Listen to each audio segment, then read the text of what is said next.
Hello guys, అందరికీ నమస్తే.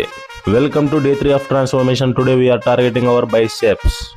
Biceps ని ట్రైన్ చేయడానికి ఓన్లీ టూ వేరియేషన్స్ ఉన్నాయి. ఆ 2 వేరియేషన్స్లో వాళ్ళు చేసే స్టైల్ వేరే ఉంటుంది అంతే. కొంతమంది ఇంక్లైన్ సిట్టింగ్ పొజిషన్లో కొడతారు, కొంతమంది స్టాండింగ్ పొజిషన్స్లో కొడతారు. వీడియోలో చూపిస్తున్న విధంగా నేనైతే స్టిక్ని అయితే సపోర్ట్ తీసుకున్నా. ఎందుకని అడగరే, ఇంటెన్సిటీ అలా పెట్టుకొని చేయడం వల్ల స్క్వీజ్ అవుతాయి. బైసెప్ మజిల్ అనేది బాగా గట్టిగా స్క్వీజ్ అవుద్ది.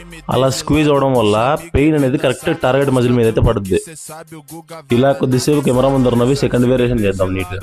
ఇలా బైసెప్స్ లో 2 వేరియేషన్స్ ఉంటాయి. ఒకటి స్ట్రైట్ గా ఫేస్ చేసుకుంటడం, ఇంకోటి ఇలాగా క్రాస్ గా ఫేస్ చేసుకుంటడం. ఒక్కొక్క రిపిటేషన్ అనేది టార్గెట్ మజిల్ మైండ్ లో పెట్టుకొని కొట్టాలి.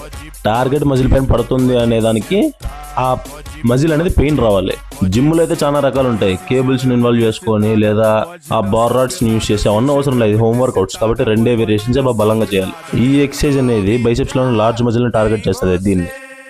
అలాగే ఇంకొక మజిల్, దీన్ని బ్రాకియాలిస్ అంటారు. ఈ మజిల్ బైసెప్ కి ట్రైసెప్ కి మిడిల్ లో ఉంటుంది. దీన్ని ట్రై చేయడానికి ఈ వేరియేషన్. ఈ 2 వేరియేషన్స్ ని 15 to 20 reps 3 sets గా కొట్టాలి.